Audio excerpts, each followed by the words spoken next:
صورت باریک و دراز رو تعریف کنیم. این نوع صورت معمولاً بلند و کشیده است و طولش از پهناش خیلی بلندتره. در این نوع صورت پیشونی بلند، استخوان‌های باریک، گونه‌های کمی برجسته و گاهی فک کشیده است.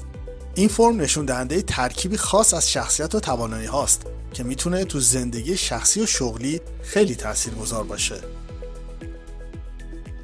حالا به ویژگی‌های روانشناختی این نوع صورت میپردازیم.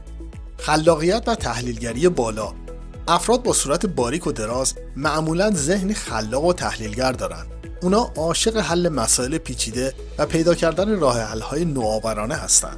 تو شغل‌هایی مثل برنامه‌نویسی، طراحی یا حتی تحقیق علمی این ویژگی خیلی کمکشون میکنه. از طرفی چون توجه زیادی به جزئیات دارن، گاهی تو تصمیم گیری سریع دچار تردید میشن. حساسیت عاطفی بالا. صاحبان این نوع